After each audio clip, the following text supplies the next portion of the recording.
I don't have much furniture yet.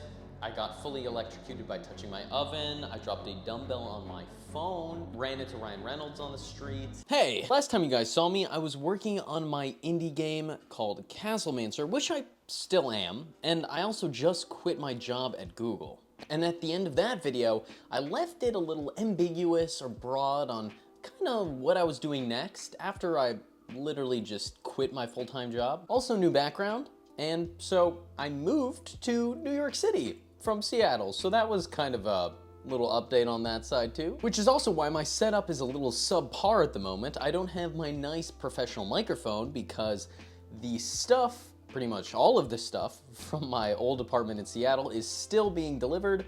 So I'm really just stuck with kind of the camera that I have as well as my little kind of like interview mic. But okay, so I quit my full-time job. And what did I decide to do next? And why did I move to literally one of the most expensive cities in the entire world? Well, those are actually somewhat two unrelated things. So I quit Google and then I had roughly 2 weeks of free time before I started at a startup called Stash.gg. Now, what is Stash.gg? And the reason I'm saying .gg is because there's another fintech company called Stash. So to specify, we're like a gaming company, Stash.gg. It's a pretty small company of around 20-ish people, founded by 3 guys, one of which I feel like you will know, Justin Khan, who is a co-founder of Justin.tv, which eventually became Twitch. So what does Stash do, and then why did I leave Google for it? Well, basically what I noticed is that it's becoming increasingly more difficult for game developers to actually make money or enough money to keep their game studios open. So game platforms like the Apple and Google App Stores, Steam, they all take 30% of game developers' revenue. And if you're working with a game publisher, that's another like 30 to 40% off the top. So by the end of it, even before taxes, you're taking home, less than half or 30, 40% of all the revenue that you potentially could have gotten. So I noticed that even if a game developer is releasing an amazing game, maybe they make $1 million in revenue, which is great for an indie game. If 60% of that is going to the game platforms and the game publishers, and you're only taking home 400 grand, I mean,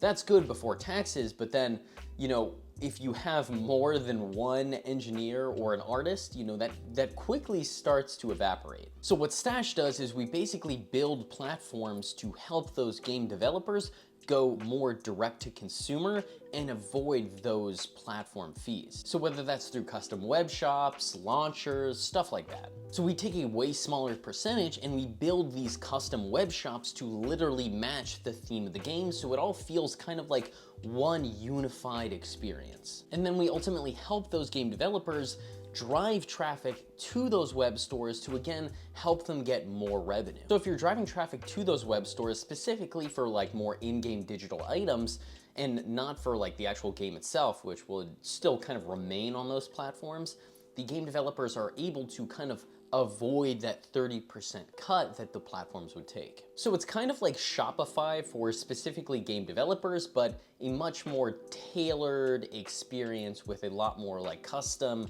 building, custom features, design, branding, all the things like that. So in essence, that's what we do. And now what do I do there? Well, I'm our only technical program manager, which I guess technically makes me the lead technical program manager. So I'm on the execution side. So it's not really my job to think of what to build, it's really to figure out how we build the ideas we already kind of have. And this kind of ties into what I mentioned in the last video, which was I left Google because I wanted to find somewhere that I felt like I had the opportunity for a lot more impact. And the best place for that was basically at a small startup. It's obviously more risky, but you have the potential to make a huge impact as an individual. Like while I was at Google, I literally went to PAX West on my own time and interviewed a bunch of indie game developers, and a common theme I noticed was that a lot of these game developers have to work full-time jobs in addition to all of their other full-time work that they do with their actual indie games. And that's purely just because they don't have enough money or they can't make enough money purely on the game alone, even if it's like a huge success. Because those hit indie games like Stardew Valley that's made by one person that makes hundreds of millions of dollars, or Terraria, for example, those are very few and far in between. So this ultimately felt like an incredible crossover of being able to have impact on a larger scale, as well as being able to work in an area that I've actually personally experienced a problem. Also, the founding team was great, so I figured that provided me a little bit more stability or confidence overall. Also, this might sound a little weird, but if you work at a game studio, I mean, we're a small company, we're looking for new clients. Mostly we're focused on like more mobile games at the moment, but we're open to anything.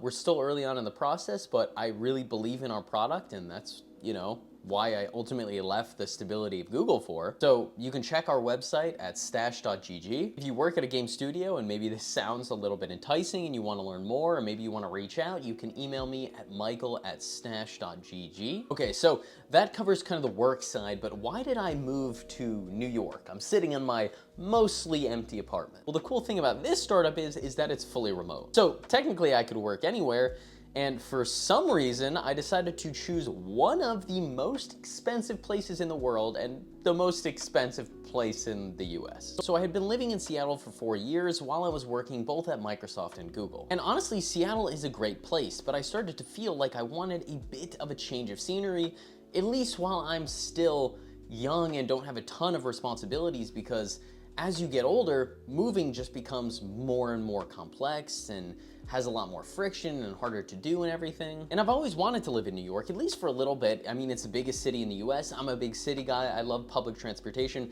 I literally sold my car in Seattle like 2 weeks ago before moving here. My favorite superheroes growing up were Spider-Man and Batman, basically both operating in New York. So after quitting my job at Google and joining a startup, I was basically just like, all right, it. Now the hardest part of actually moving is leaving the friends and the people that you met and built this whole like community with. I wish I could just pick them up and have everyone live in New York with me, but unfortunately that's not how this works. So I think that's definitely been the hardest part. If you're thinking about moving like a significant location, I think, there's good and bad parts of every single city, whether access to nature, public transit, the safety, the architecture, whatever it is. I think the people are really what make a place. So I think that was the hardest thing to kind of at least reconcile with. So that's the update. I've been in New York City for 1 week, and I've been at this startup for I think like 3 weeks now. It's been great and very different from big tech. So I'm probably gonna make another video more about how that sort of looks in case you're interested of more startup life instead of, big tech. I also made an absolute ton of progress on my indie game Castlemancer. I'm working on a video about all the new features for that, so don't worry, I am still very much working on it whenever I have the time. I'm really excited. The demo is really coming soon. I can actually play the full game now, or like the demoed version of the game. It feels really good. I just gotta add a little bit more content, but I'm working on a new devlog that's gonna kind of highlight all that. So definitely stay tuned for that. Also, wishlist Castlemancer over on Steam because it really helps me out. We do a bad British accent at the end of every video. Let me know what you all think. Let me know if I'm crazy for quitting my job at Google and then moving across the country to the most expensive city in the country. I don't have much furniture yet. I got fully electrocuted by touching my oven. I dropped a dumbbell on my phone. I ran into Ryan Reynolds on the street. Went to, let's just keep it to, it's been a interesting first week here. So stay tuned. Thanks. And hopefully I see you in another one. Bye-bye.